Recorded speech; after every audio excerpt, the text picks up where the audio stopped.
네, 이게 전체적으로 4차 산업혁명 시대 일상의 미디어 읽기, 뭐 그런 제목으로 지금 시리즈가 쭉 12월 달까지 가고 있는데요. 아마 뭐 오늘 접속하고 강의장에 오신 분들 중에서는 앞선 강의들 좀 들으셨던 분들도 있을 거예요.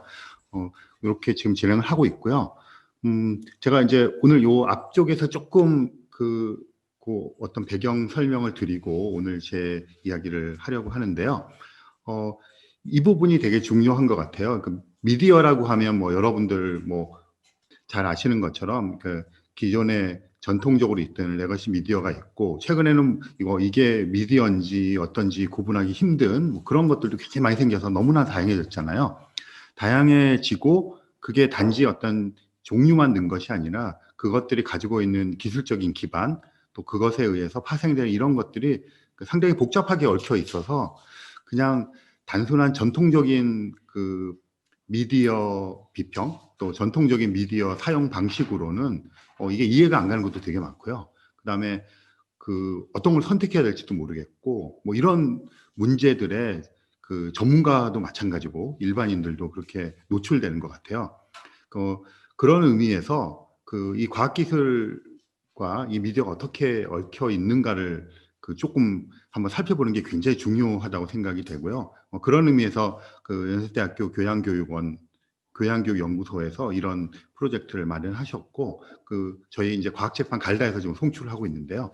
그런 지금 말씀드린 그런 맥락에서 그 이런 강연이 지금 진행되고 있다고 생각을 합니다. 뭐 강연 들으셨고 앞으로 남아있는 강연 같은 거 쭉 그 보시면 거기서 굉장히 다양한 뭐 과학을 비롯해서 좀 현장의 분위기 또뭐 조금 더 성찰이 들어가는 인문학적 이런 것들이 망라된 것 같아요. 그 지금 보시는 게 지금 제가 말씀드린 그런 것들의 미디어에 대한 사람들의 접근성, 태도 뭐 이런 것들의 대표적인 건데요. 리처드 파인만이라고 하는 물리학자가 계세요. 나노 테크놀로지 이쪽 분야를 열었고 뭐 노벨 물리학상 받으셨던 분인데 뭐 이런 말 했어요. 그러니까 그 아주 지적인 교육을 받는 거 하고 뭐 설사 그 사람이 뭐 박사라고 하더라도 그 멍청한 것은 사실이다 그런 거죠. 그러니까 우리는 그 특히 이제 예전에 레거시 미디어가 있고 그들이 어떤 정보를 독점하고 전문가라고 하는 사람이 정보를 독점하던 시절에는 그 사람들이 정보에 대한 접근성이 부족했잖아요. 그래서 전문가 말이 굉장히 영향력이 있었죠. 근데 전문가들이 가지고 있는 영향력은 지금도 저는 유효하다고 생각하는데 그거 이상으로 너무 과도하게 영향력을 미쳤던 거죠. 그러니까 리처드 파인만이 얘기한 것처럼 물리학 박사예요. 그런 물리학 박사가 물론 정치에 대해서 발언을 해야 되고 그다음에 모든 경제에도 발언해야 되지만 그것은 경제학 전문가나 정치학 전문가로서가 아니라 한 사람의 시민으로서 의식 있는 시민으로서 발언을 하는 거잖아요. 그러니까 그러한 한계를 인식하고 얘기를 해야 되는데 보통은 뭐 한 분야의 전문가라 그러면 그 사람이 말하는 것은 모든 것들이 진리인 것처럼 또 비중을 너무 높게 이런 것들이 있었죠. 근데 그런 것들이 정보가 이제 많이 공유되고 어디서든지 검색을 통해 찾을 수 있게 이렇게 되다 보니까 이 전문가의 그런 과도한 권위가 무너진 것 같아요.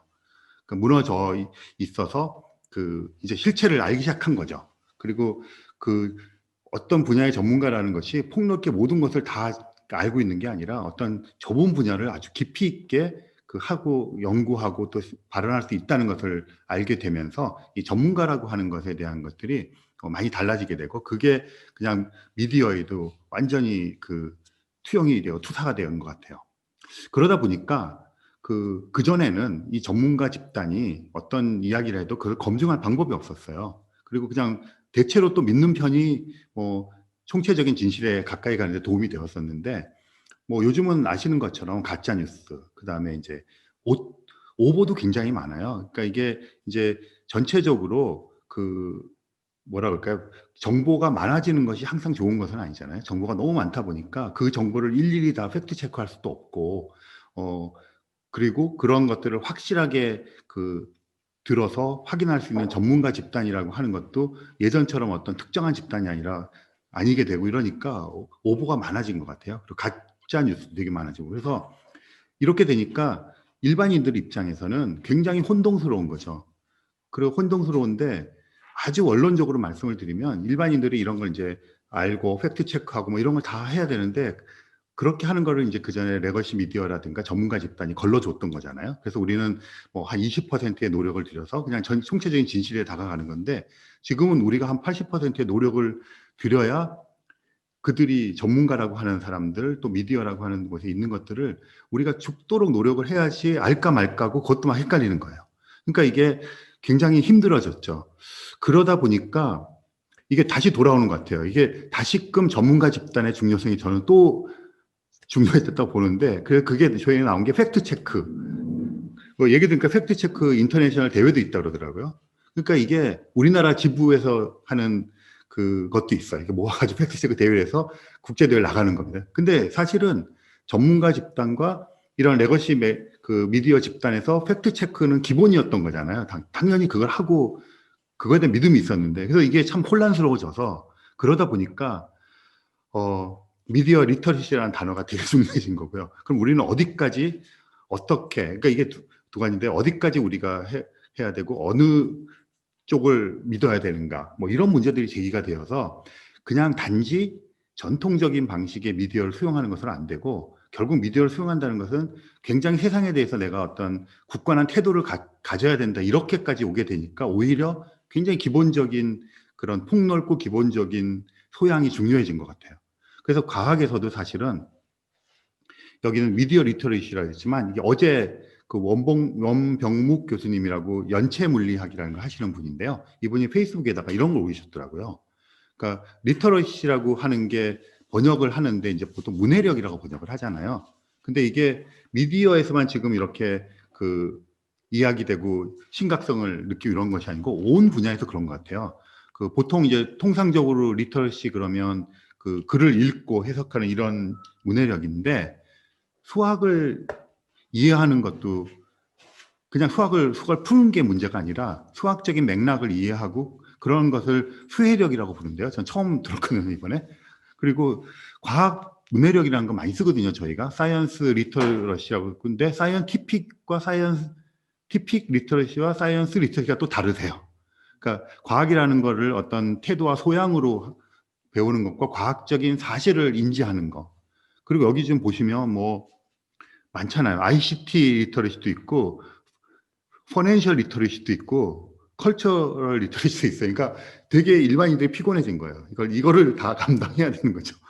근데 미디어는 어쩌면 여기에 미디어가 따로 나오지 않았는데, 이 모든 것들이 종합된 게 미디어잖아요. 그러니까 미디어 리터러시라고 하는 거는 사실은 과학적인 팩트 체크 능력도 있어야 되고, 세상 판단하는 것도 있어야 되고, 최근의 ICT 정보에 대한 것도 있어야 되고, 사실은 그걸 문자 그대로 해석하는 능력도 있어야 되고, 문화적인 이해도 해야 되고, 이런 게 종합적인 거잖아요. 그래서 뭐 이런 식으로 그걸 올리셨길래 제가 그 카피를 해왔고요.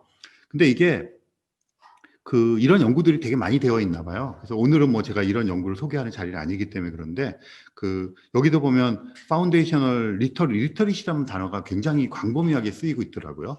그래서 그 리터리시를 갖추기 위해서 뭐 어떤 일들을 해야 되는가.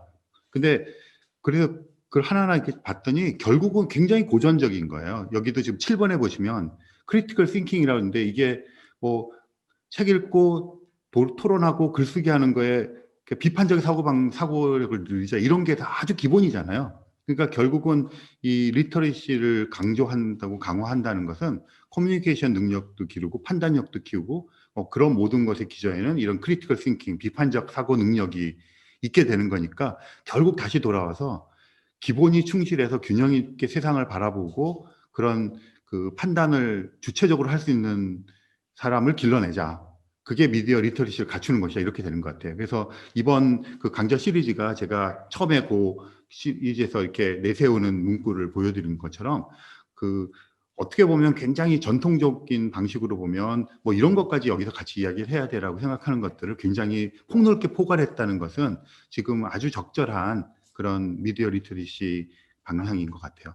네, 요건 그냥 보여드리고 넘어갈게요. 막 이런 식으로 연구도 많이 해놓으셨더라고요. 그리고 심지어 여기는 제가 안 나왔는데, 우리나라에서 2019년에 그 사이언스 리터러시죠. 그러니까 과학적 소양을 하려면 어떻게 해야 된다는 거를 아예 그 문건으로 만들어 놓은 것도 있더라고요. 제가 읽어보진 못했는데, 그래서 뭐 이런 식의 것들이 요번에 미디어 리터러시 작업, 그 강좌 작업이 끝나면 미디어 리터러시에 대한 그 사이언스 리터러시 표준화를 할까? 뭐 이런 것처럼 되게 되면 그 수용하시는 입장에서 훨씬 좋을 것 같아요. 네, 이렇게 시리즈가 있고요. 제가 오늘 이제 6번째인데 그 제목이 우주인은 지구의 매체를 보지 않는다, 이런 제목입니다. 근데 그 제가 지은 제목은 아니고요. 주최 측에서 이렇게 주셨는데 뭐 짐작을 아마 하셨을지 모르겠는데 외계 지적 생명체에 대한 이야기를 할 거예요.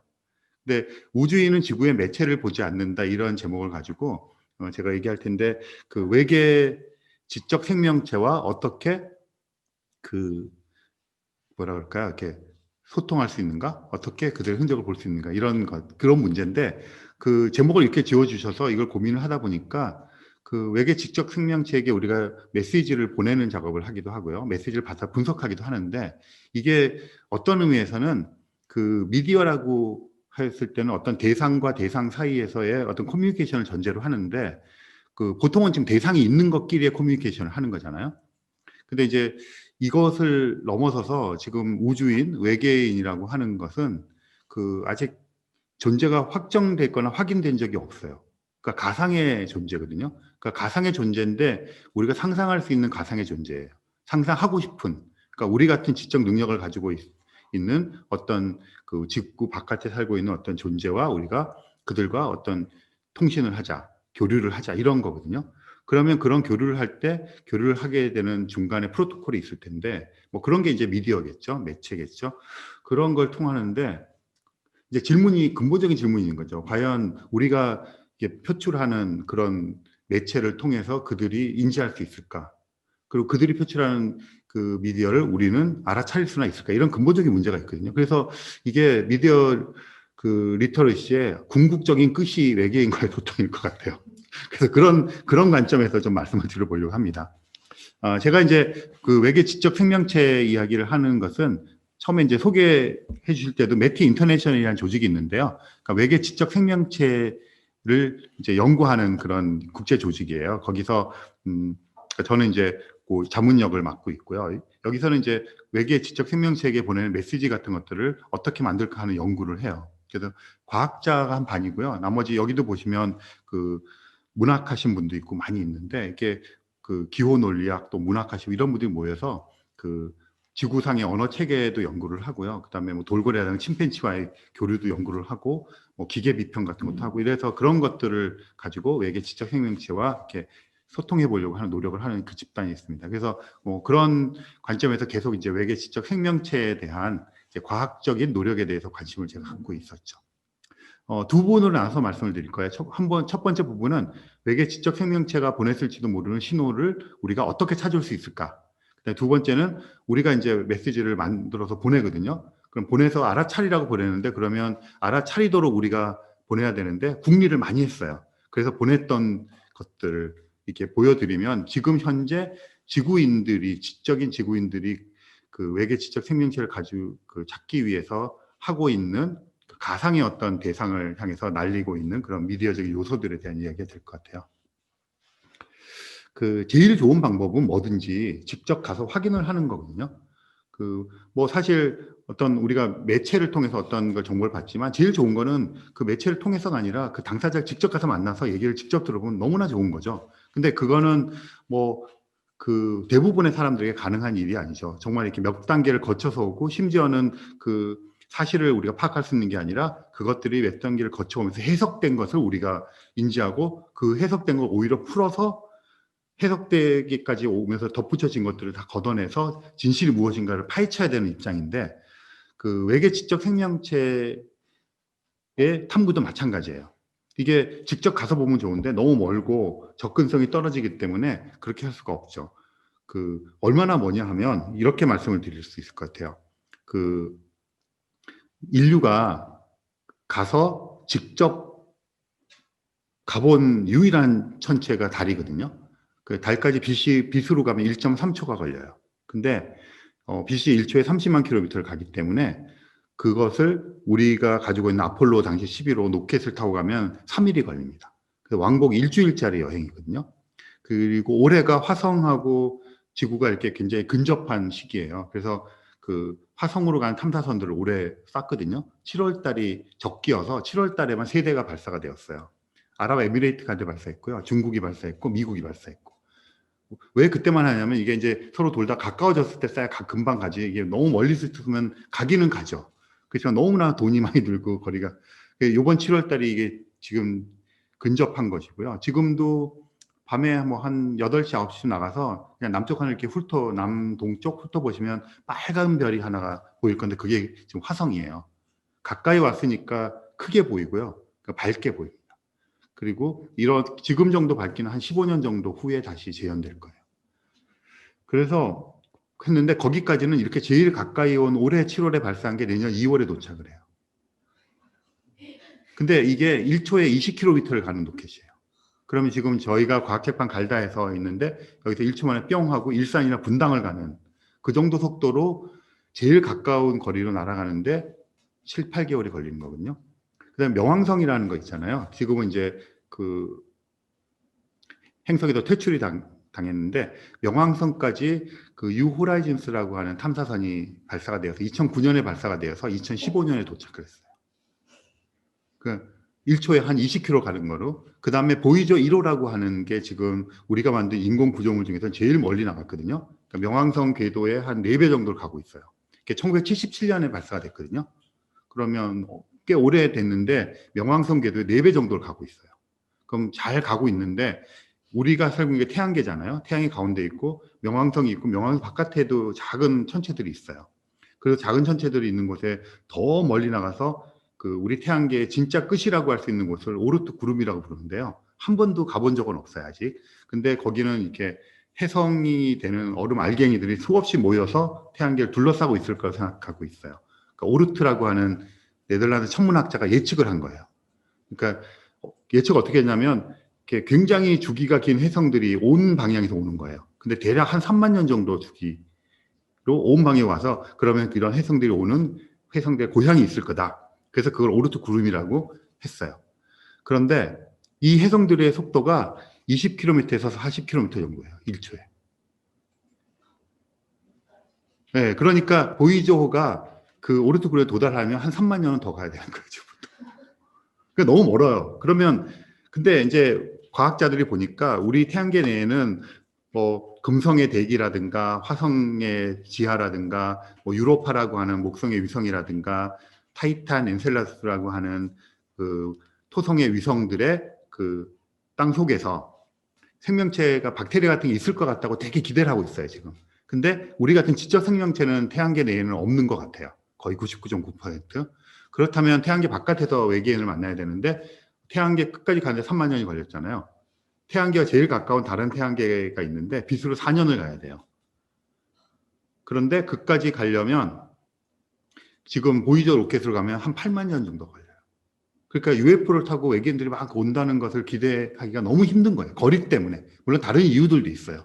그렇지만 포기할 수는 없잖아요. 그래서 그 외계인으로 보는 어떤 그 존재를 알아내기 위해서 과학자들이 고안한 방법이 있어요. 이게 1959년도에 네이처라는 잡지에 실린 논문인데요. 코코니라는 사람과 모리슨이라고 하는 천문학자가 당시 코넬 대학교에 계셨는데요. 이분들이 궁리를 했어요.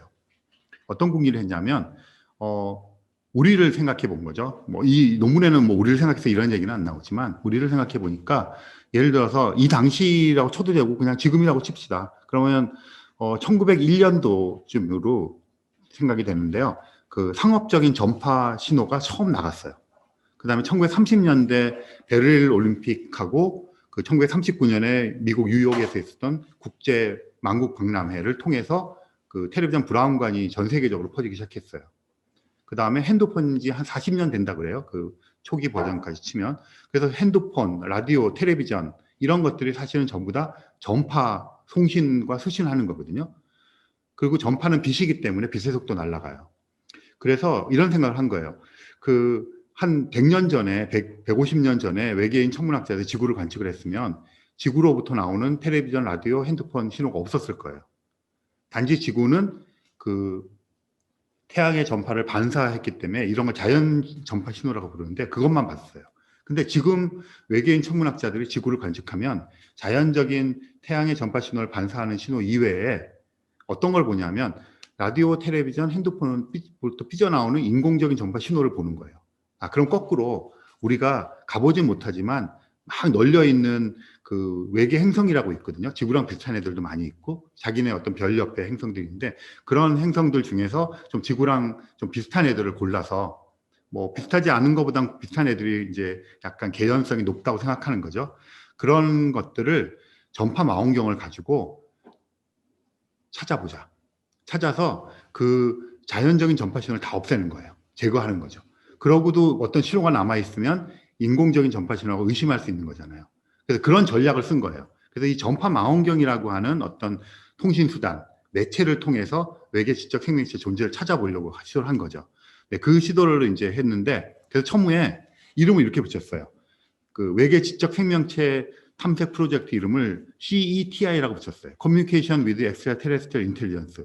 엑스트라테레스트리의 외계고요. 인텔리전스가 우리 같은 생물학적인 어떤 지적 생명체들이고, 커뮤니케이션은 약간 일방적인 것도 그렇지만 쌍방 그런 거 포함하잖아요. 이렇게 이름을 붙여서 외계 지적 생명체 탐색을 전파 망원경을 갖고 시작했는데, 시작하자마자 깨달았어요. 야, 실시간 쌍방향 통신이 안 된다는 것을. 왜냐하면 달까지 1.3초잖아요. 그러면 여기서 안녕하세요 그러면 2.6초 후에 듣는 거고 태양까지 8분 20초가 걸려요. 빛의 속도, 전파 속도로. 그러면 여기서 안녕하세요 그러면 16분 후에 듣잖아요. 그럼 4광년 떨어진 곳에다 우리가 신호를 보내고 거기에 누가 있다는 걸 확실히 알아요. 그러면 8년을 기다려야 되잖아요. 그러니까 이게 그 커뮤니케이션이라는 게 안 된다는 걸 알아차렸어요. 그래서 바꿨어요. 설치로. 그래서 현재 외계 지적 생명체 탐색 프로젝트는 세티예요. 설치. 아까 말씀드린 대로 우리는 그 외계인들이 우리보다 앞섰다면 문명을 건설해서 걔네들도 라디오, 텔레비전, 핸드폰 뭐 이렇게 여러 가지를 막 보내놨을 거고 그러면 그것들은 계속 뻗어나가고 있을 거예요. 세기는 약해지겠지만 그런 도처에 널려있는 흔적을 우리가 찾자는 거죠. 그래서 설치라는 단어로 바꿨어요. 그래서 이게 그 굉장히 재밌는 게 그 전파라고 하는 그 어떤 그 뭐랄까요 그 속성을 가지고 빛의 속성을 가지고 있는 파장이 긴 빛 그리고 그것을 감지할 수 있는 이 매체인 전파 망원경 이 두 가지로 특정을 해서 찾아보자는 아이디어를 낸 거예요. 그래서 지난 한 60년 동안 전파 망원경을 가지고 외계 지적 생명체의 흔적을 찾으려는 노력들을 계속했어요. 제일 처음 시도한 게 저 논문이 1959년이잖아요. 1960년에 그 30살짜리였던 전파 천문학자인 드레이크 박사님이 이 사람도 계속 그전부터 그런 궁리를 하다가 실제로 관측을 했어요. 여기 보면 타우 세티라고 있잖아요. 이게 세티라는 게 세투스라는 게 고래자리고 고래자리 형용성이 세티라서 고래자리 타우별이거든요. 일부러 CETI를 맞춘 거예요. 프로젝트 이름을. 요 별을 제일 먼저 관측했기 때문에 이름 맞추기. 그 다음 위에 에리다누스 입실론 별, 요 두 별은 태양이랑 비슷한 별이에요. 이 60년 당시에는 그 외계 행성이라는 게 발견이 안 돼 있었기 때문에 태양과 비슷한 별을 관측하면 지구랑 비슷한 별도 있지 않을까 해서 이 두 별을 골라서 진짜 망원경을 대고 하루 한 4시간씩 한 4달 정도를 드레이크 박사님이 관측하셨어요. 근데 관측하자마자 몇 시간 만에 인공적인 전파 신호가 마구마구 들어오는 걸 발견했어요. 그래서 너무 놀라서 이 사람은 너무 좋아가지고 그랬는데 알고 보니까 근처에 있던 공군 기지에서 쏜 레이더였어요. 그래서 이 이후에 전파 천문 학자들은 전파 망원경 관측할 때 각서를 써요. 비밀 유지 각서. 그 대신에 공군에서 하는 데이터를 받아요. 그러니까 내가 관측한 시간에 빼버리는 거죠. 그래서 저도 수도 없이 그걸 썼는데 뭘 썼는지도 모르니까 뭘 기억할 것도 없죠. 뭐 우리는 빼버리기 위해서. 네, 그래서 결국은 이제 포착하지 못하고 끝났어요. 근데 이런 식으로 이게 패러다임이 되었어요. 이분이 드레이크 박사님이고요. 뭐 예전에 저랑 같이 찍은 사진이고 이런 식으로 전파 망원경을 사용해서 인공적인 전파 신호를 찾으려는 노력을 지난 60년 동안 했는데 이걸 통칭해서 세티 프로젝트라 그래요. 근데 그 각 나라마다 주로 미국이 했지만 여러 나라에서 시도를 했어요. 근데 거의 90% 이상은 전파 망원경을 사용해서 들어오는 인공적인 전파 신호를 포착해 보려는 게 패러다임이에요. 그게 지금도 패러다임이고요. 한 100건 이상의 프로젝트가 있었고 밑에 보시면 사우스 코리아 있잖아요. 그건 제가 시도했던 거예요. 전파 망원경을 가지고. 그리고 뭐 여기 보시면 여러 가지가 있습니다. 그런데 이런 시도를 쭉 했잖아요. 뭐 그냥 간단히 원리만 말씀드릴게요. 지금 이게 전파 신호들이라고 생각해 봐요. 뭐 축은 그냥 기억하지 마시고 뭐 그런데 이렇게 하면 패턴처럼 이렇게 보이는데 그냥 전파 신호 중에서 이런 걸 날리는 거예요. 아까 레이더 같은 것도 날리고 지구상에서 들어온 텔레비전 신호도 우리가 미리 알아가지고 그걸 다 제거를 해요. 그리고 우리가 알고 있는 어떤 그 별이 있으면 이 별의 특성들을 대충 알고 있거든요. 그럼 태양 같은 별은 어떤 전파 신호가 우리가 보는 어떤 주파수에서 이렇게 난다 하면 그런 것도 이제 1차에서 빼요. 다 빼면 결국은 잡음이잖아요. 잡음인 거예요. 근데 이 잡음 속에서 패턴을 발견하는 거예요. 아무 패턴이 보이시나요? 한번 네. 이 패턴 레커그니션을 하는 건데 전파천문학자 이거 되게 잘해요. 물론 컴퓨터로 다 하긴 하지만 이거 척 보고 선을 막 쭉 그어요. 실제로 제 지도 교수님 같은 경우 막 이런 거 딱 보다가 줄을 쭉쭉쭉 막 그어요. 저는 막 되게 신기했죠. 근데 이게 이제 패턴 인식하는 걸 자꾸 훈련하다 보면 막 보여요. 이렇게 어떻게 지금 이렇게 대단하죠. 이렇게 그게 이제 이게 축인데 그 지상에서 일어나게 되면 이렇게 안 나오는데 지구 바깥에 있으면 지구가 회전을 하고 또 저쪽에서 보낸 신호가 올 때 그쪽에서 회전하면서 오고 이게 오면서 파장이 바뀌고 이래서 이 시간에 따른 파장이 이렇게 드리프트 한다는데 이게 바뀌게 돼요. 근데 지구상에서 보내면 뭐 파장이 시간에 따라 바뀌면 우리가 뭐 MBC, KBS면 고정해 놓고 들어야 되는데 시간에 따라서 막 바뀌면 안 되잖아요. 근데 지구상에서 같이 돌기 때문에 괜찮은 건데 그래서 외계에서 왔다는 걸 이런 식으로 금방 파악할 수 있어요. 그리고 이제 다 이런 식으로 이제 찾는 거고 이게 실제 상황이에요. 이렇게 나타나는 게 있으면 이제 실제로 더 관측을 하고 하는 겁니다. 그래서 이렇게 이제 외계 지적 생명체를 찾으려는 노력들을 했는데 그러면 그 결과가 뭐냐? 여러 가지를 했어요. 그 인공적인 전파 신호 포착이 목적이라고 그랬잖아요.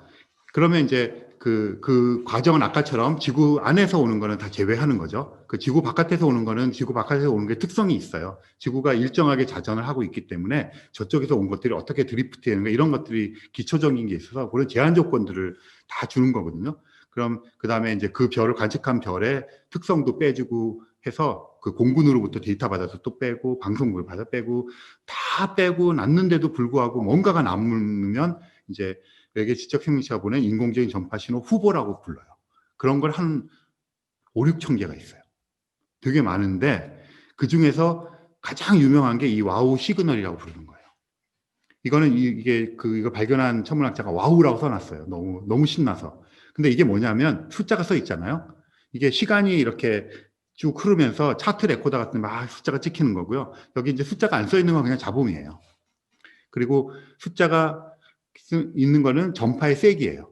그럼 1, 2, 3, 4, 5, 6, 7, 8, 9까지 가면 A, B, C, D 이렇게 올라가는 거예요. 그래서 여기 동그라미처럼 6이라든가 7은 1, 2, 3 이런 거는 뭐 잡음에서 비슷한 것들인데 6, 7은 되게 강한 신호인데 스파이크처럼 한 번 온 거예요. 근데 여기 보면 6, EQ, U, J, O 이거는 강한 신호가 72초 동안 연달아서 이렇게 오는 거예요. 그러니까 연달아서 저렇게 올 확률은 되게 낮겠죠. 인위적이지 않다면. 그러니까 계속 인공적이고 인위적인 걸 찾는 거예요. 그러니까 이렇게 찾는 거의 기본은 우리 인간이 그러니까 그거죠. 그러니까 우리 인간을 돌이켜 봤더니 뭔가 인공적이라는 거, 인위적이라는 건 뭘까? 반복, 패턴, 그 자연에 없는 것들을 뭐 이런 것들을 생각하는 거예요. 그래서 계속 인공적인 것에 이제 몰입을 하는 그런 강박이 있는 거죠. 그래서 이렇게 돼서 너무 놀란 거예요. 그래서 와우 시그널이라고 해놔가지고 막 전 세계적 흥분해서 망원경을 대고 봤는데 반복 관측이 안 되었어요. 그러니까 제가 아까 그 반복 관측 얘기했는데 반복 관측이 되게 중요한 게 이제 선거 우리가 할 때도 보면 어떤 후보가 30% 득표했다. 그럼 플러스 마이너스 3.5% 오차 범위 내에서. 근데 오차 범위 내에서도 되게 중요하지만 정말 중요한 건 뒤에 95% 신뢰도에서. 이 95% 신뢰도가 안 되면 뭐 사회과학 하시는 분들도 이거 엄청나게 중요하잖아요. 과학에서도 이 신뢰도가 안 되면 앞에 쓰자는 무의미한. 그래서 실제로 선거관리위원회 홈페이지에 등록을 하려면 여론조사한 거를 95% 신뢰 수준이 안 되는 거는 여론조사 거기다 올리지도 못할 뿐더러 방송 같은 데 나가서 후보들이 자기가 임의적으로 조사한 걸 발표를 하면 선거법 위반이래요. 그러니까 토론 같은 거 할 때도 하면 안 되는 거죠. 그러니까 그게 그만큼 중요한 거죠. 그래서 과학에서 그런데 신뢰도를 높이는 방법은 반복 질문밖에 없어요. 반복 관측. 그러니까 10명 해갖고 30% 나온 거는 굉장히 불안정하지만 10,000명을 해서 30%가 나온 거는 굉장히 공고하잖아요. 그러니까 과학에서도 마찬가지로 그 신뢰도가 높아지려면 반복 관측을 해서 이게 떠야 되는데 이 세티 관측은 되게 마이너 중에 마이너예요. 그러니까 전파 망원경을 쓸 수 있는 게 100시간이면 0.5% 정도도 쓸 수가 없어요. 나머지는 진짜 중요한 거 블랙홀 관측 이런 걸 쓰는 거거든요. 그러니까 반복 관측을 이렇게 충분히 한 게 하나도 없어요. 그래서 신뢰도에 도달한 게 하나도 없어요. 그래서 전부 다 후보예요. 네, 근데 조만간 그게 이제 없어질 거라 생각하는데요. 그래서 지금까지 결론적으로 발견된 외계 지적 생명체 인공지능 전파 신호는 빵개예요, 공식적으로. 95% 신뢰 수준에 도달. 근데 지금 보시는 분이 전파 천문학자이기도 하고요. 저도 이제 전파 천문학자를 해서 이 세티 과학도 같이 하게 되는 건데, 쇼스탁이라고 하는 분은 이제 제가 있던 연구소에 같이 계셨던 분이고, 자주 만납니다. 요즘 코로나 때문에 못 만나요. 1년에 한 번씩은 뵙는 분인데, 그 전파 천문학하고 세티 과학을 하시는 분인데, 이게 몇 년 전에 말씀하신 거예요. 그래서 2025년 내라서 이게 한 2040년쯤에 외계 지적 생명체를 발견하면 전 세계인에게 커피 한 잔 쏘겠다. 돈 많으신 분이니까 뭐. 근데 이걸 그냥 우리끼리 얘기한 게 아니고요. 어디서 얘기했냐면 미국 국회 청문회에서.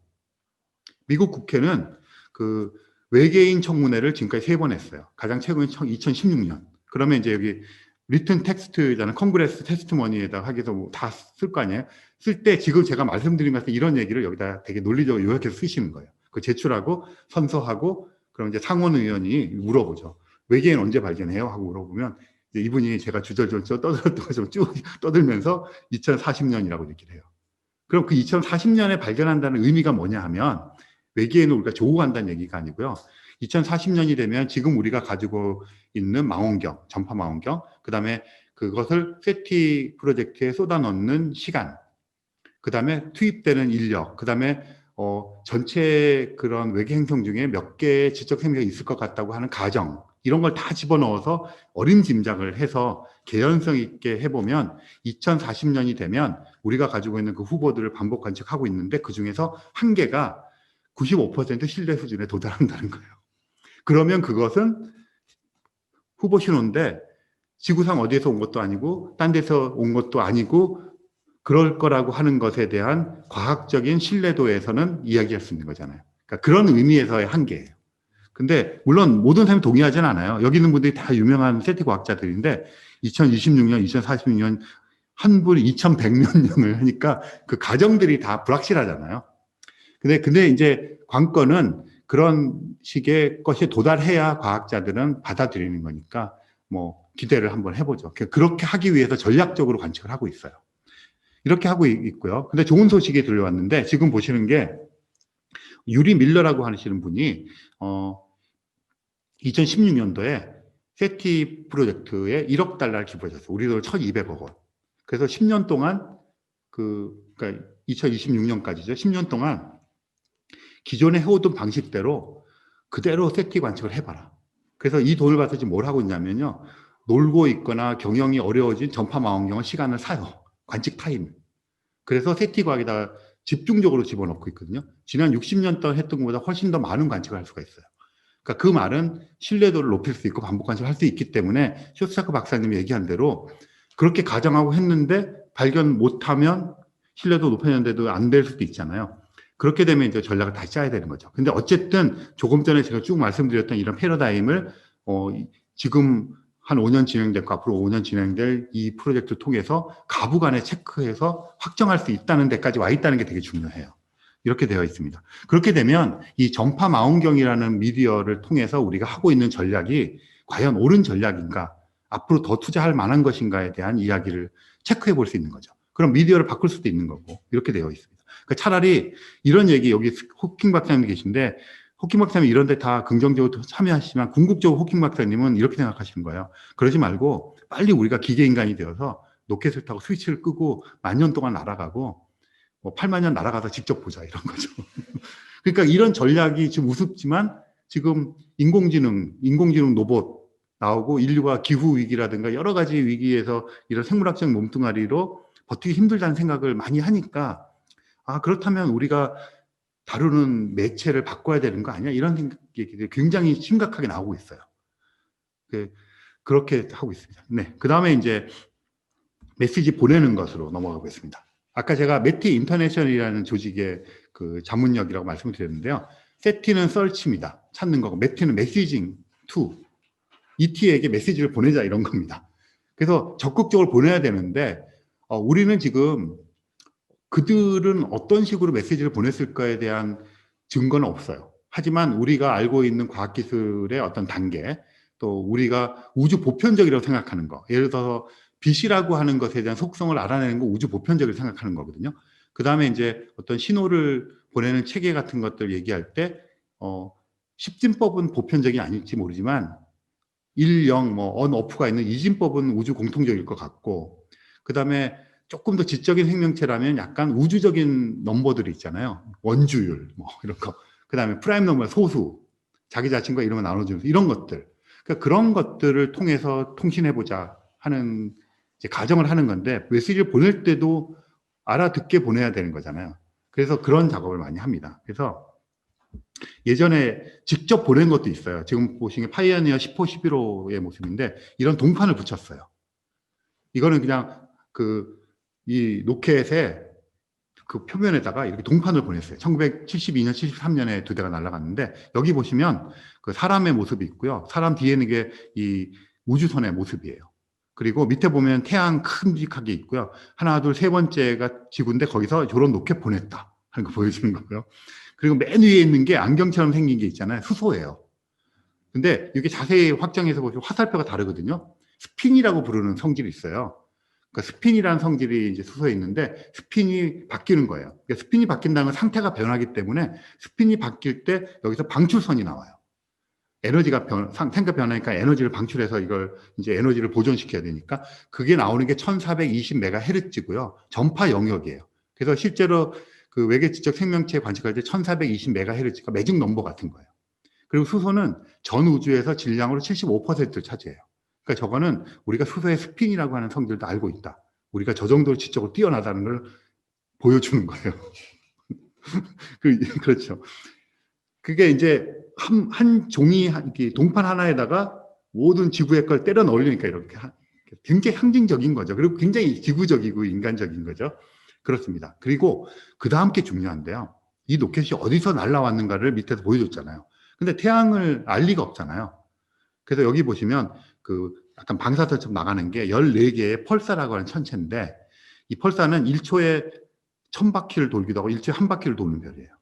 그러니까 1초에 신호가 1000번 나오고 한 번 나오고 그러니까 굉장히 특이한 별이잖아요. 우리한테. 그러니까 외계인한테 특이한 별일 거죠. 그래서 그 중심이 태양계이고 중심이 지구예요. 우리가 볼 때 14개의 그 펄사라는 천체 이런 식으로 보인다. 그럼 외계인들은 똑똑해서 이걸 발견해 보면 자기네도 보이는 펄사들을 좌표 변화를 막 해갖고 이렇게 보이는 별은 뭘까 하고 딱 태양을 집어내면 아 거기에 행성이 이렇게 있는데 세 번째 행성이 이게 날라왔구나.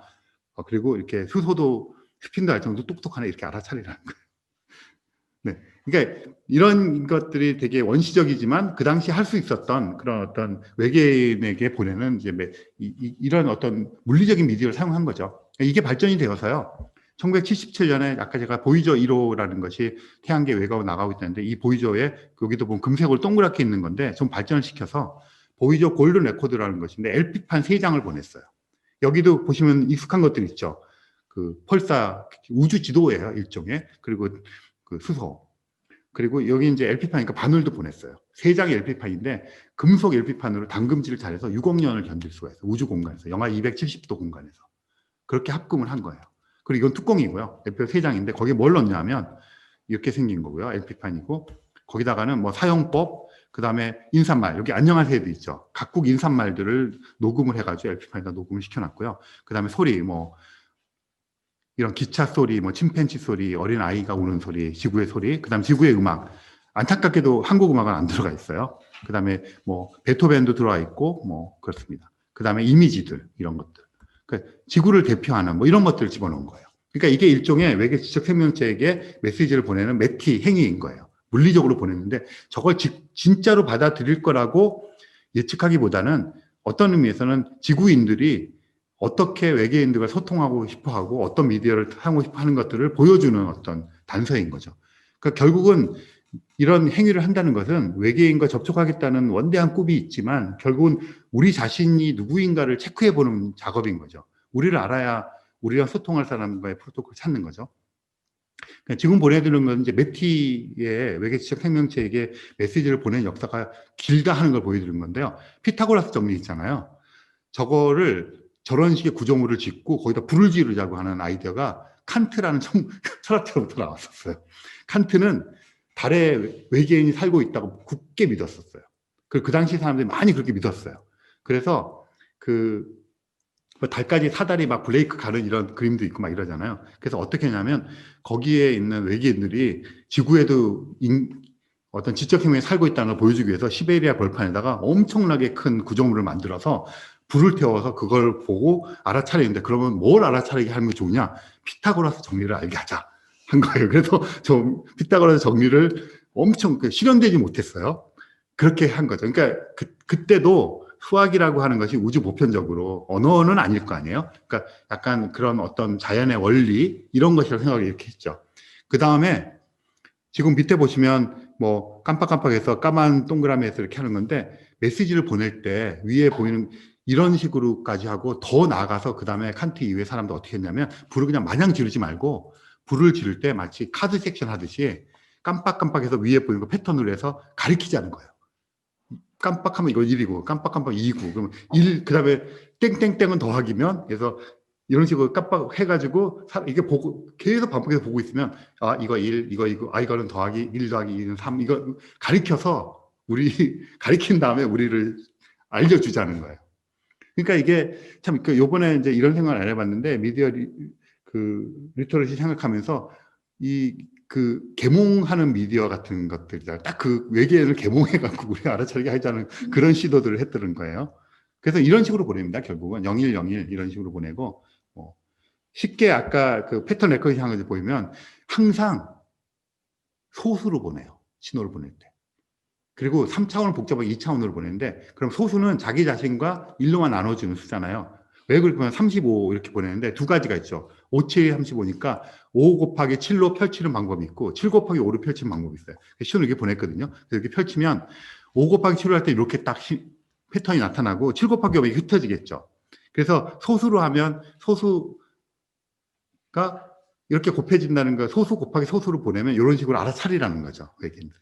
그래서 이제 아주 이제 이런 기본 원칙을 갖고 링코스라고 하는 외계인과 소통하기 위한 국제 언어도 있어요. 네덜란드 언어학자들하고 기온 논리학자들, 과학자들이 모여갖고 만들고, 원래 하시는 분들은 이제 늙어 죽었고, 그거 계승해서 하시는 분, 이제 학회 때 가끔 나오시는데, 그분도 지금 거의 80. 링코스가 에스페란토 뭐 이런 거랑 비슷한 건데, 그 기조가 기온 논리학이에요. 그러니까 기온 논리학 멋있다고 해서 딱 책 폈다가 완전 수학이라서 그냥 망하는 경우가 많잖아요. 그 책도 링코스라고 하는 이제 우주 보편 언어 책에 번역은 안 됐지만 책도 여러 개 나오는데, 딱 펼치면 왜 이상한 기호들 있잖아요. 그 수학에서 막 하는 이렇게 논리기호. 완전 처음부터 끝까지 수학 책이에요. 그런 걸 해야지만 우주 보편 언어가 나올 수 있다고 하는 거죠. 이렇게 합니다. 그래서 뭐 이런 식으로 만들었고요. 1974년도에 처음으로 지금 말씀드린 것 같은 그런 거로 메시지를 보냈어요. 이게 아레시보 천문대라는 곳인데 305m짜리 망원경이에요. 엄청 큰 망원경인데 여기서 이런 식으로 보냈어요. 1679개는 소수 곱하기 소수예요. 그거 펼쳐서 보라는 거죠. 잘 펼치면 이게 73 곱하기 23이거든요. 이걸 잘 펼치면 이렇게 나와요. 이 숫자를 이제 시간 순서대로 보내는 거예요. 받아가지고 73 곱하기 23 되고 23 곱하기 73 해보다 보니까 어떻게 하면 이게 더 쫙 나오게 이렇게 나오는데, 이게 사람. 그러니까 모습과 이진법을 섞은 거예요. 이거 사람이고요. 옆에 보시면 굉장히 많이 이렇게 사각형처럼 되어 있는 게 당시의 인구수를 이진법으로 바꿔서 보낸 거예요. 그 사람의 모습은 있고, 그 밑에 보시면 그 네모에서 하나, 둘, 세 번째가 튕겨져 나온 거는 태양계에서 지구. 그래서 보냈다. 맨 밑에 있는 그거는 보낸 망원경이고요. 그 위에가 태양계, 그 위에 사람 있고, 사람의 한쪽에는 뭐 키를 이진법으로, 한쪽은 인구수 이진법. 그 위에 보시면 이제 그 DNA 이중 나선 구조 나오잖아요. 이중 나선 구조 나오고 뭐 그렇습니다. 그리고 맨 위쪽은 제일 처음이 0부터 9까지를 이진법으로 바꾼 그 숫자고, 그 밑에는 하나, 둘, 셋, 넷, 5개가 있는 게 염기. DNA에 붙으면 염기가 붙잖아요. 그 염기들을 그 원자 번호로 바꿔서 해놓은 거예요. 되게 머리를 써야지 풀고 이거 주고 풀라 그러면 풀기 힘들어요. 근데 이런 식으로 보낸다는 거예요. 그렇게 해서 1974년에 보낸 다음에 뭐 여러 가지 보냈어요. 근데 굉장히 다양한 방식으로 보냈는데 이렇게 많이 보냈다는 걸 보여주는데 이거는 전형적으로 가리킨 다음에 아까 칸트와 그 후계자들이 하듯이 가리킨 다음에 우리가 소통하자. 그러니까 생각해 보면 그 어떤 그 예전에 그 언어가 다른 사람끼리 만나서 손짓 발치하면서 이러면서 나 뭐 이러고 막 이렇게 했을 거 아니에요. 뭐 그런 거죠 일종의. 그렇게 하자는 거죠. 그렇게 지난하게 반복하면 일단 인공적이라는 걸 알아차릴 거고요. 그 다음에 패턴을 알아차리게 한 다음에 메인 메시지를 보내라 그래서 보통 전파신을 보낼 때 앞쪽 단은 이런 식의 거예요. 그러니까 가리키는 것도 있지만 이런 게 있어요. 계속 두 가지 전략이 있는데 하나는 그냥 1 똑같이 계속해서 뭔가 인위적이고 자연적이지 않다고 하는 게 있고요. 조금 더 고도한 거는 1, 2, 3, 5, 7, 11, 13 소수 간격으로 보내요. 소수만 보내는 거예요. 그러면 이거는 엄청 지적으로 그렇다 알아차리거나 3.142로 그거를 쭉 보내는 거예요. 계속. 그 다음에 1420MHz라는 게 수소 방출소에 나오는데 수소가 전 우주의 75% 지장을 차지하기 때문에 누구나 외계인들은 관심이 있을 거라서 거기다부터 신호를 붙여서 보내거든요. 그러면 제일 알아차리기 쉽잖아요. 그런데 그러면 1420MHz 다음에 주파수는 뭐냐? H2O 분자 주파수가 있어요. 물 분자. 그 주파수에다 실어 보내는 전략도 있어요. 물이 중요하니까. 그 다음에는 그러면 1420 곱하기 2배, 3배가 아니라 1420 곱하기 3.14를 해요. 배율을. 왜냐하면 1420MHz는 되게 중요한 그 숫자잖아요. 거기다가 3.14배가 중요한 거예요. 3배가 중요한 게 아니라. 그런 식으로 만들어서. 그러니까 이거는 전적으로 우리가 찾고자 하는 외계인들은 이게 뭐 영어도 아니고 한국어도 아닐 거 아니에요. 그러니까 우주 기반이 된다고 하는 수학을 바탕으로 한 것으로 그런 수학적인 진실을 갖고 소통할 수 있는 그러니까 그런 약속을 갖고 하는데 완전 허탕일 수 있죠. 그렇지만 우리가 알고 있는 한 이렇게 하는 거예요. 그래서 이런 것들이 되는지를 이제 어쨌든 간에 한번 10년 내로 체크하고 넘어가자. 지금 이런 단계가 있습니다. 이렇게 하는 것도 있고요. 지금 아까 이 피타고라스 정리랑 원주율 위에 거 이거 지금 과학자들한테는 이제 정말 신 같은 거죠, 이게. 원주율이라면. 그러니까 원주율을 걔네들 원주율이라고 안 부르더라 하더라도 원주율은 원주율인 거죠, 그 비율은. 피타고라스 정리는 세상 만사에 질린 거거든요. 이거 막 가리키려고 하는 거죠. 그래서 이런 것들을 앞단에다가 하고요. 뒷단에다가 이제 진짜 하고 싶은 이야기들을 하는 경우에. 근데 이런 것도 있어요. 여기 보시면 패턴이 이렇게 보이잖아요. 그러니까 전형적인 라디오 신호가 아니라 아티스트라고 써 있잖아요. 근데 이제 인문학자들이랑 아티스트들이랑 이제 그 협업을 많이 하다 보니까 지금까지 말씀드린 건 굉장히 논리적으로 수학적인 걸 보내는데 그렇지 않고 외계인들도 감성적일 거다. 그러면 음악이라는 게 그런 거잖아요. 리듬. 그래서 또 리듬은 이렇게 신호를 바꾸기 되게 좋아요. 그래서 지금 보시는 것처럼 여기 아티스트 그룹들이 그냥 우리가 지금까지 말씀했던 것을 그렇게 보내지만 티네이지 메시지를 처음 시도했는데 이렇게 음악 패턴처럼 리듬을 타서 박자를 타고 보내자. 그럼 이게 자연의 어떤 리듬하고는 틀릴 거니까 그렇게 자연의 리듬하고 틀릴 테니까 그렇게도 알아차릴 수가 있다. 그래서 랭귀지 오브 이모션이라고 해서 그렇게도 많이 합니다. 로직하게 뭐 하는 것도 있고 자연의 신호를 교묘하게 반복시키는 것도 있고 이렇게 하자. 그래서 가능한 우리가 생각할 수 있는 모든 것들 시도해보자. 요즘 그렇게 되고 있고요. 그럼 신호를 만들어 보내는 거잖아요. 아까 쇼스탁 박사님 같은 세티 과학자는 그러지 말고 그냥 지금 뭐 1월 1일부터 뭐 1월 31일까지 전 세계에서 유통되었던 인터넷 글을 몽창 다 집해가지고 보내자.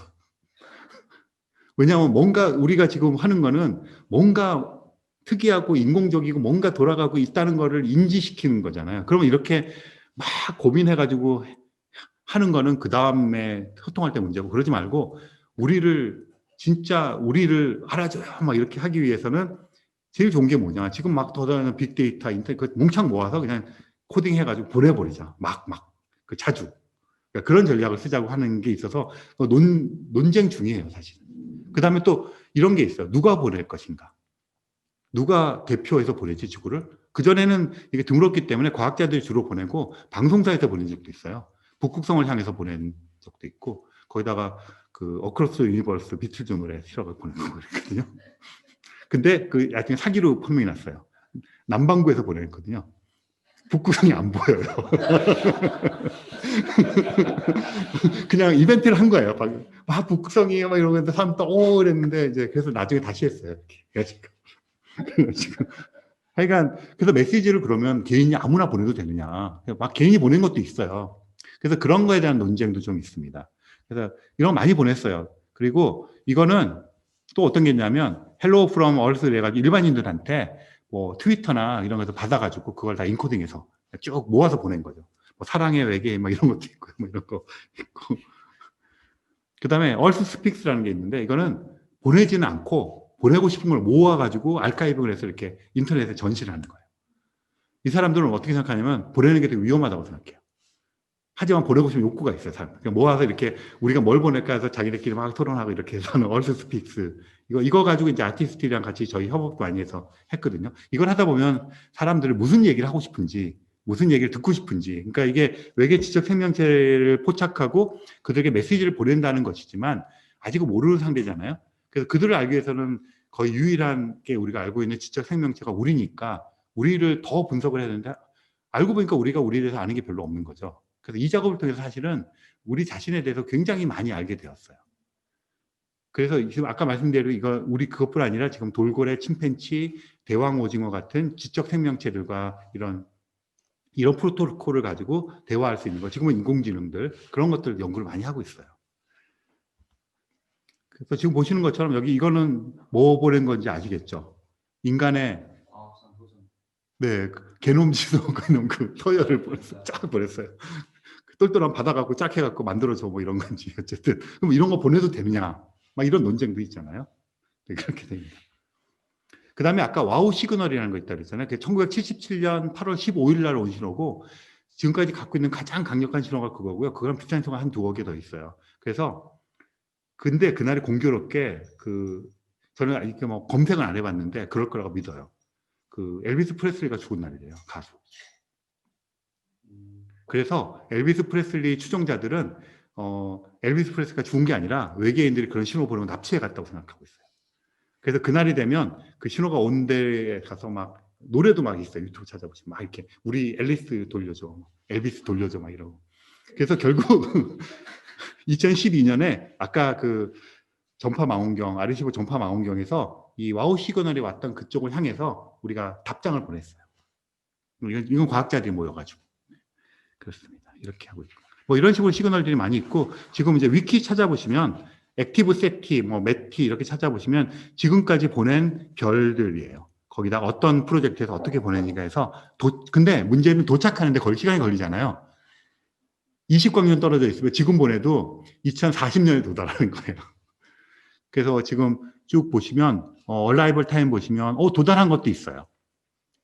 알타이르가 견우성이거든요. 두 번째 줄. 2017년에 도달했어요. 다른 것도 뭐 2700년도 있고 막 이러네요. 2040년, 2100년, 2022년 도달도 있네요. 밑에. 하여간 지금 막 가고 있어요. 근데 어쨌든 한 개 지금 도달했네요. 이렇게 지금 보내고 있고, 지금은 이제 조금 더 조직적으로 보내자 해서 매티 인터넷이라는 조직에서 그런 작업들을 하고 있어요. 좋은 소식이 또 있었어요. 이분 또 등장하셨어요. 유리 밀러란 분인데 아까 세티 프로젝트에 1억 달러 기부하셨다 그랬잖아요. 스타샷이라는 프로젝트에 또 1억 달러를 2016년 6월 달에 4월 달에 기부하고 6월 달에 또 기부를 하셨어요. 이건 매티 프로젝트예요. 여기 보면 스티브 호킹 박사님 계시고 뭐 이런 분들 쭉 계시잖아요. 어떤 거냐면 이런 겁니다. 아까 태양계에서 제일 가까운 다른 태양계가 빛으로 4년 가야 된다 그랬잖아요. 로켓으로 8만 년. 어느 세월에 가겠어요? 거기를 20년 만에 가겠다는 거예요. 이 프로젝트. 그럼 빛의 속도의 20%나 30% 속도를 내겠다는 거거든요. 근데 낼 수 있는 방법이 없는데 어떻게 내냐면 예전에 칼 세이건과 앤 드류안이라는 분이 제안했던 방식이 있어요. 그 방식을 사용하겠다는 거예요. 어떻게 하는 거냐면 이게 되게 멀어요. 그래서 이 별이 이제까지 보내겠다고 6월달 발표를 했어요. 근데 거기는 센타우루스의 알파별 시스템인데 태양이 3개가 있어요. 우리 태양이 1개잖아요. 태양 3개가 중력적으로 묶여서 이렇게 서로 돌고 있고 그런 행성들 돌면 되게 복잡하겠죠. 그래서 여기는 그런데 그 발표를 하기 전에는 외계 행성이 발견이 안 되었는데 1억 달러를 내서 거기에 가겠다고 발표하고 나니까 어떻게 알고 얘네들이 발견이 되어졌어요. 2달 후에. 그래서 그 알파 센타우루스 알파 별 시스템 별 3개는 이미 알고 있었고요. 그 중에서 프록시마라는 별 주위를 도는 프록시마 B라고 하는 행성이 발견이 되었어요. 그런데 알고 보니까 지구랑 비슷해요, 크기도. 근데 이 별에 너무 가까이 붙어 있어요. 근데 이 프록시마라는 별은 태양보다 엄청 차가운 별이에요. 그러니까 좀 가까이 붙어 있어도 우리가 이 떨어진 거랑 얼추 좀 조건이 비슷해서 막 흥분하고 있어요, 지금. 그래서 처음에는 그 시스템으로 보내자 이랬다가 지금 얘한테 보내는 것으로. 그런데 이렇게 해서 뭐 네이처라는 잡지에도 막 나오고 막 그랬어요. 그리고 막 지금 비교해 놓은 거 보세요. 이건 아티스트 인프레션인데 약간 뻥이죠. 정보가 되게 없어요. 그러니까 몇 가지의 정보만 가지고 막 진짜 이 정규 분포라 그러죠. 이렇게 끝에 거짓말은 아니지만 끝으로 몰아가지고 뭐 우연과 기적과 기적이 다 했을 때 우리가 바라는 대로 나타나는 그림인 거죠. 이랬으면 너무 좋겠죠. 물론 거짓말은 아니에요. 그렇지만 이 정규 분포에서 대부분 가운데 있는 걸 얘기해야 되는데 저 끝에 우리가 원하는 그거를 이제 얘기를 하는 건데 어쨌든 그래서 이거는 가깝기 때문에 지금 관측을 되게 많이 하고 있어서 이거보다 엄청 많이 알게 돼 좋은 소식 때문에 하루는 너무 좋아요. 바다가 있어. 와. 그 다음에 보니까 근데 소금이 아니야. 와, 너 틀려. 뭐 이러는 거 있잖아요. 그래가지고 관측에 따라서 계속 그러고 있어요. 근데 어쨌든 고무적인 소식인 거죠. 그래서 어떻게 하겠다는 거냐면, 이거 뭐 소리는 원래 없는 겁니다. 그 지구상에다가 이런 그 레이저 기술 하는데 없어요. 지금 저 정도로 레이저 기술은 없는데, 그리고 우주 공간에다가는 수천 개의 방패, 얇은 천인데 요만해요. 몇 미터 되는 하고 그걸 우주 공간에 수천 대를 띄워요. 그리고 지상에서 만든 그 레이저로 얘를 쏴요. 쏴서 밀겠다는 거예요. 막 밀어요. 그래서 얘가 가속이 되게 만드는 거예요. 그런데 여기에는 어떤 게 들어가 있냐면 요 지금 손톱만한 칩이 들어있는데 저게 송신장치, 수신장치, 카메라 장치가 들어있고 약간의 자기네끼리 교통할 수 있는 통신장치가 들어있는 칩이에요. 말하자면 핸드폰이에요. 작은 핸드폰. 실제로 현재 가격이 아이폰 한 대 값 정도. 그래서 저 돛대는 이게 되게 얇은 천이에요. 그래서 이걸 수천 대를 띄워놓고 그 가운데는 이 칩이 수천 개가 박히는 거예요. 얘가 스타샵 프로젝트인데 이 칩이 스타 칩이에요. 그리고 지상에다 저걸 만든다 그러는데 저 정도 규모의 레이저가 지상에 존재하지 않아요. 그래서 지금 저거를 달에다가 만드는 방법도 연구하고 있어요. 저거를 어떤 거냐면 저게 우주 돛대라 그러는데 저걸 띄워놓으면 그냥 띄워놓는 실험은 지금까지 몇 번 했어요. 작년 여름에도 했었고 띄우면 태양 그냥 띄워만 놓으면 태양이 와서 반사를 해요. 근데 반사한다는 거는 투과해서 나가지 못하고 튕겨져 나간다는 소리잖아요. 그 말은 뭐냐 민다는 소리예요. 100% 투과를 하면 이 세계 그만 가만히 있는데 반사한다는 얘기는 어쨌든 반사하면 작용 반작용이 있으니까 얘가 밀리잖아요. 근데 태양으로부터는 끊임없이 빛이 와요. 그래서 빛이 계속 반사되고 얘를 미는 거예요. 그러면 처음에는 한 번 반사지만 1초 후에는 2번 반사, 이러니까 기하급수적으로 반사하는 횟수가 늘어나서 가속이 되는 거예요. 그러니까 이런 것들을 어려운 말로 복사압이라고 불러요. 빛이 미는 압력을 행사했다는 거죠. 그걸 인위적으로 더 강력하게 하자는 거예요. 그러면 이건 얇은 돛대기 때문에 가속이 빨리 되어요. 그래서 이걸 수천 대를 해놓고 저 레이저 기지를 세워서 이걸 쏘는 거죠. 그러면 처음에는 지구 근처를 떠날 때는 천천히 가겠죠.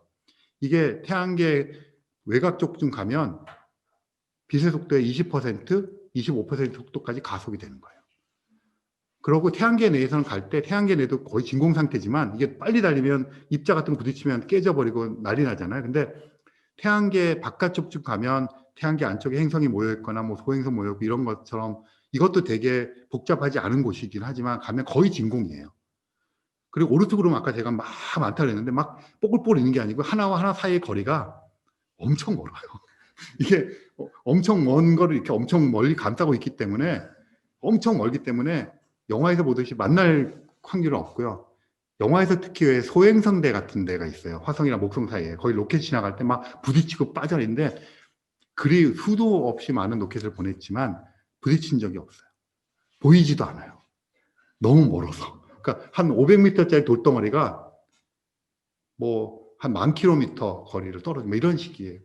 그러니까 부딪힐 게 이제 없어지는 거죠. 가속이 많이. 그렇게 날아가서 태양계 밖에 나가면 또 진공이잖아요. 그렇게 날아가서 한 20년 동안 이걸 개발하자 해서 돈을 이분이 또 1억 달러를 낸 거고, 그래서 지금 실험 발사하고 칩 개발하고 뭐 이렇게 하고 있어요. 20년 동안 개발해서 20년 동안 날아가고 사진을 찍어서 보내면 4년이 걸리잖아요. 그래서 대략 2056년, 2060년쯤이면 이제 계획인 거니까 늘어지겠죠. 더 이제 늦어지겠죠, 당연히.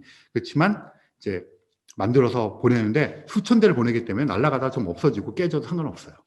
그리고 그 프록시마 B라는 그 행성 주위를 가서 근접 촬영을 하는 거죠. 그리고 얘네들 여러 대잖아요. 그러니까 몇 대는 그냥 자유낙하시키는 거예요. 그래서 대기의 조건도 알 수 있고 자유낙하는 사진 찍어서 보내고, 몇 대는 여기서 통신수단 갖고 편대 비행을 해가지고 합쳐서 사진을 찍으면 여러 대가 더 큰 망원경을 찍는 역할도 하고, 막 이런 식의 거를 지금 계속 이제 만들어 가고 발사 때까지 계속 하겠죠. 그렇게 해서 이거는 전형적인 아까 그 보이즈호라든가 이런 데 붙여가지고 천천히 가는 거를 굉장히 빨리 가서 직접 보고 사진까지 찍어서 보내겠다는 전형적인 매티 방식인 거죠. 그리고 아까 전파 망원경 사용한 것들은 지구상에서 메시지를 보내는 거. 그러니까 이런 식의 작업들을 계속 하고 있어요. 그래서 이제 결론입니다. 지금까지 이제 그 외계지적 생명체 탐색이라는 주제를 가지고 미디어라는 걸 연관시켜서 얘기를 해봤는데요. 사실 그 알지 못하는 대상, 그들에게 어떻게 보면 이 세티와 매티 작업은 그 극단적으로 얘기하면 공중파랑 비슷한 것 같아요. 그냥 불특정 다수인 외계인에게 우리가 알고 있는 이런 식의 것들을 쭉 알려주는 역할. 그걸 하기 위해서는 그렇게 하기 위해서는 불특정 다수라고 말은 했지만 불특정 다수가 어떤 취미를 가지고 있고 어떤 걸 원하는 이런 스터디가 돼야 되는 거잖아요. 그렇게 해서 하는 것들이 사실은 알고 보니까 세티 프로젝트였던 것 같아요. 그리고 세티 프로젝트는 아까 말씀드렸지만 직접적으로 가는 미디어를 사용하기도 하지만 전파 망원경이라고 하는 미디어를 적극적으로 사용하고 있는, 그래서 어떻게 보면 아주 궁극적이고 극단적인 그 미디어고, 뭐 이런 방식이 생각해 보니까 사실은 이런 지금 이렇게 했던 이런 방식들이 그 어떤 미디어를 이해하는 것이든 뭐 다른 걸 할 때 사실은 과학자들이 생각하는 가장 현실적인 가장 논리적인 방식 중에 하나잖아요. 그래서 이런 것들까지 한번 밀어붙여서 생각을 해보시면 다른 것들과 더불어서 미디어 리터러시를 좀 높이는데 도움이 될 거라 생각합니다. 이게 아까 1959년도 코코니와 모리슨 논문의 마지막 구절인데요. 지금은 저런 식으로 논문 끝에 썼다가 그냥 잘리겠죠. 여기 되게 낭만적이고 되게 뭐 선언적이잖아요. 그러니까 외계인이 있는지 없는지는 없으니까 몇 퍼센트 확률로 우리가 찾을 수 이런 걸 가능할 수는 없지만 일단 찾는 작업을 시작하지 않으면 찾을 확률은 0이다 이 얘기거든요. 그러니까 과학 정신이라는 게 이런 거잖아요. 도전 정신. 일단 해야 경우의 수가 생기고 아까처럼 뭐 95% 어쩌고 저쩌고 생기니까. 그래서 이렇게 결론을 짓고 있어서 그 과학자들이 되게 좋아하는 그 논문의 마지막 구절 중에 하나예요. 그러니까 뭐든지 그런 것 같습니다. 네, 그럼 일단 저는 여기서 제 강의를 마치도록 하겠습니다. 감사합니다.